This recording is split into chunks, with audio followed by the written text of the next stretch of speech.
Allez, bonjour à tous et bienvenue dans cette nouvelle vidéo avec un nouveau micro. Bon, désolé pour les quelques vidéos de la semaine dernière avec un son assez pourri, on peut le dire.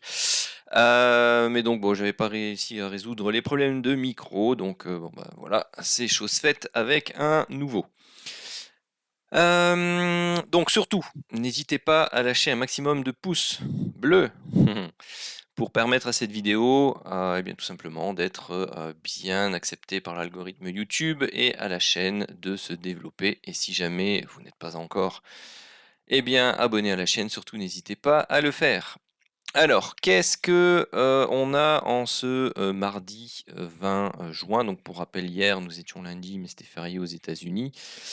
Donc, pas énormément de possibilités. Donc, il y avait juste un TP1 de mémoire qui pouvait être fait, mais c'est tout. Donc là, on est à l'Open US quasi.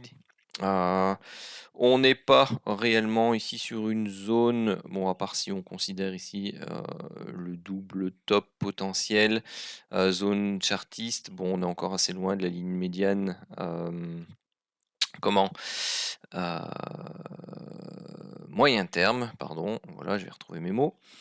On n'a pas eu de setup de divergence de toute façon ici pour entrer en position, donc pour l'instant, il n'y a rien à faire. Alors, une zone qui pouvait être intéressante tout à l'heure, que j'ai notée ici, donc c'est cette zone chartiste-ci. Donc on a eu, je vais vous la noter, hop,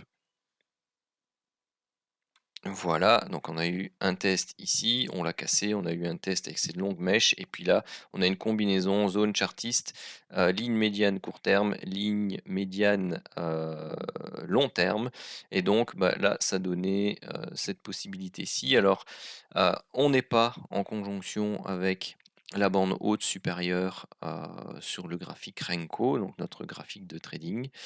Donc ça, c'est une opportunité qui est réservée aux expérimentés, je vais dire ça comme ça. Et donc vous aviez ici le setup de divergence qui a été validé sur ce point-là. Bon, bah, on va pas rechercher l'enveloppe basse, mais on est allé rechercher jusqu'à 55 points sur ce genre de trade. Si je prends un lot à 50 points et l'autre que je laisse filer pour essayer de reprendre la poursuite baissière de la tendance précédente, hein, vous voyez, qui est baissière ici, eh bien moi ça me va tout à fait sur ce type de trade. Donc ça, c'était pour la petite parenthèse avant l'open.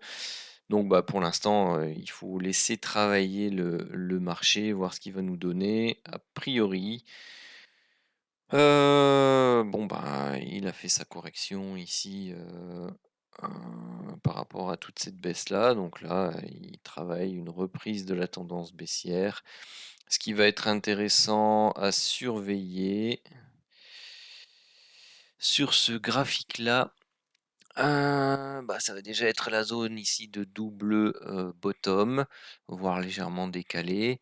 Maintenant, bon, alors en appui l'enveloppe basse court terme et moyen terme.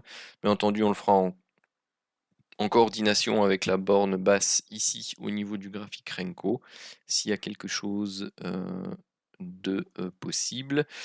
Donc là, bon, il y a déjà un setup de divergence qui a été validé, mais voilà, moi, on n'est pas dans la zone qui m'intéresse, hein, donc pour moi, c'est trop tôt. S'il se passe quelque chose, il se passe quelque chose, mais pour moi, avec la méthode, c'est trop tôt.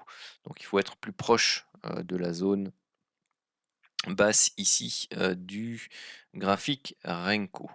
Sinon, eh bien, c'est d'attendre la conjonction ici avec la borne basse long terme, éventuellement avec une zone chartiste qui se trouverait ici dans le coin pour autour des 33 900. Ça remonterait peut-être entre 2 34 000. Donc dans cette zone-là, il y aura éventuellement quelque chose d'intéressant à faire si jamais eh bien, on y va, parce que rien ne nous dit que nous irons jusque-là tout en bas. Donc pour l'instant, rien à faire, on attend. Alors, voyons voir un peu, ce qui s'est passé pendant que, j'étais parti. Donc, visiblement, bah, on a coulé jusque, à la zone de confluence entre les 3 bandes inférieures des enveloppes et on est venu rechercher cette fameuse zone, chartiste dont, je parlais tout à l'heure. Il est d'ailleurs même possible que l'on aille, après cette petite remontée, rechercher vraiment la zone ici des, 860, ce qui me plairait beaucoup afin que je puisse entrer en position. Alors, bah, du coup, qu'est-ce qui s'est produit ici? À ce niveau-là, est-ce qu'on avait encore, donc là, il y a eu des setups de divergence, mais on était beaucoup trop haut. Ensuite, il y en avait eu un là, bah, vous voyez, ça n'a pas été validé. Ici, on a eu un premier setup de divergence. Où étions-nous? On était là. C'était une, possibilité effectivement d'entrer. Est-ce qu'on avait toujours le setup de divergence, visuelle? Oui, parce que ce point-là est plus haut que celui-là, donc on pouvait entrer ici en position, tout en étant prudent malheureusement puisque, vous voyez qu'on n'est pas en zone de range, long terme ni, court terme. Donc ici, bon, on fait 20 points pour un stop de, 25, donc on n'a pas atteint le ratio de 1 pour 1, histoire de prendre ses bénéfices ou de se mettre à BE. Donc ici, on perd 2 fois 25 points, puisque je vous rappelle que je travaille toujours avec de l'eau. Ensuite, nouveau setup de divergence ici, toujours sur la zone. Donc là, on a, quasi atteint, l'enveloppe ici, donc avec 100 points, c'est amplement, suffisant. Il y a déjà peut-être même une fraction qui a été prise ici en cours de route puisque, je vous rappelle qu'on n'est toujours pas en zone de range, long terme et que, le court terme s'est, essoufflé donc,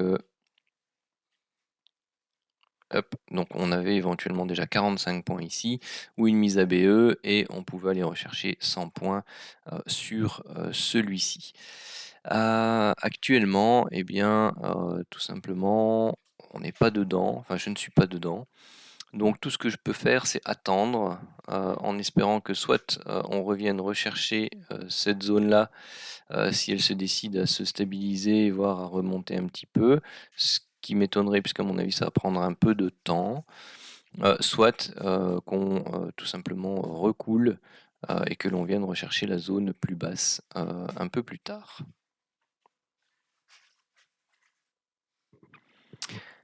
Alors, eh bien, l'actif, donc le Dow Jones a continué, voilà, il a fait une petite temporisation, il a continué de monter, donc on est rentré en contact ici avec l'enveloppe supérieure au niveau, du graphique, Renko.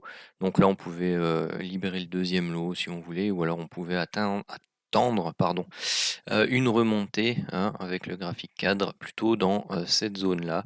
Donc c'est une zone ici de confluence chartiste, enveloppe, court terme supérieur et ligne médiane, moyen terme. Donc vous voyez les 2 baisses, arrivent ici. Donc on va voir comment les prix vont réagir ici dans cette zone. Donc je ne prendrai pas, de setup de divergence par exemple ici qui serait validé. Pourquoi? Parce que j'estime qu'on doit, pénétrer ici dans cette zone pour avoir un signal de meilleure qualité. Donc bon après si jamais, on valide ici, donc on est 5 points plus bas, si on met un stop ici en dessous, bon voilà, on a un stop de, 45-50 points. C'est plus large que les 30 points, habituels, mais éventuellement on peut travailler avec un seul lot au lieu de 2 ou, moitié si jamais, voilà, on veut entrer et ne pas louper le mouvement si jamais il vient pas travailler cette zone-là. Après, donc si on travaille avec une moitié de position ici, eh bien, au moment où il rentrera là et fera son signal, dans cette zone, on peut ajouter donc la seconde moitié, habituelle et comme ça on travaillera avec, le même nombre de lots que, d'habitude.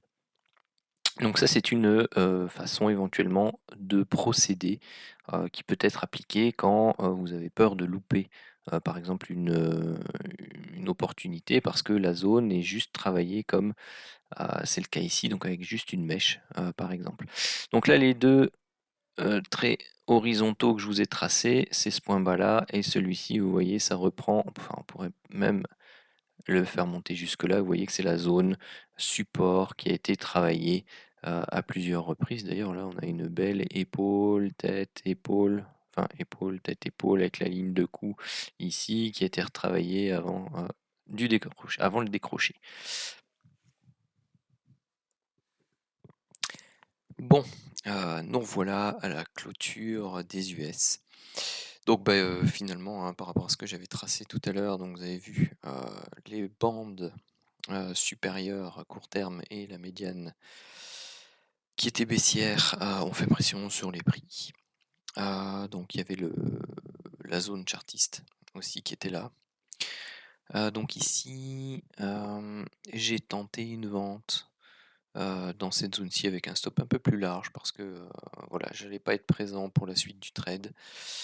Je suis repassé entre 2, je me suis mis à BE, quelque part par là et bon, bah, vous voyez, hein, ça remontait donc j'ai été stoppé BE. Sur cette partie-là du setup. Donc bon, ben, celle-là, logiquement, si on trade avec des stops normaux, bah, elle aurait été, comment? Stoppée. Maintenant, je vous avais expliqué que pour moi, c'était, un rien trop en dessous, pour pouvoir, la prendre avec un stop normal, qu'il fallait plutôt attendre d'être rentré dans cette zone-là et vous voyez que le setup, de divergence, qui est apparu dans, la zone en question, et bien, tout simplement à donner, même s'il fallait être, patient, à donner, bon ici, 60 points et si on recherchait, le contact avec la zone bleue, inférieure, bon qui est remontée, donc ça faisait aussi plus ou moins 60 points. Donc si on fait le bilan, des quelques trades qui étaient possibles, aujourd'hui et bon, bah, surtout, après l'open, US, et bien, il y avait moyen de faire, plus ou moins 100 points, que ce soit avec le lot 1 ou avec le lot 2. Voilà pour la journée d'aujourd'hui et sur ce, eh bien, je vous remercie d'avoir suivi et puis, je vous dis à demain.